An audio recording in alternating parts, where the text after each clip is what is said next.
কেমন আছো ছোট ছোট সোনামণিরা? নিশ্চয়ই ভালো আছো। আজকে চলো রসৌ দিয়ে শব্দ তৈরি করি, তারপর শব্দ দিয়ে বাক্য তৈরি করে তোমাদের দেখাবো। আজকে চলো রসৌ দিয়ে তৈরি করি আমি শব্দ। রসৌ দিয়ে উট।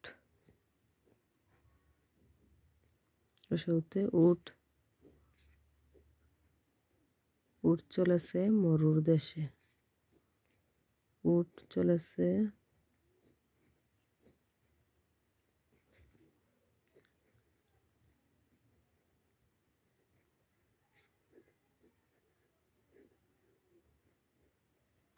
উট চলেছে মরুর দেশে।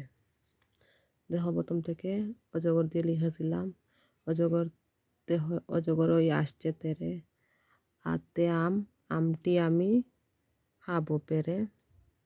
রসইতে ইঁদুর ছানা বয়ে মরে।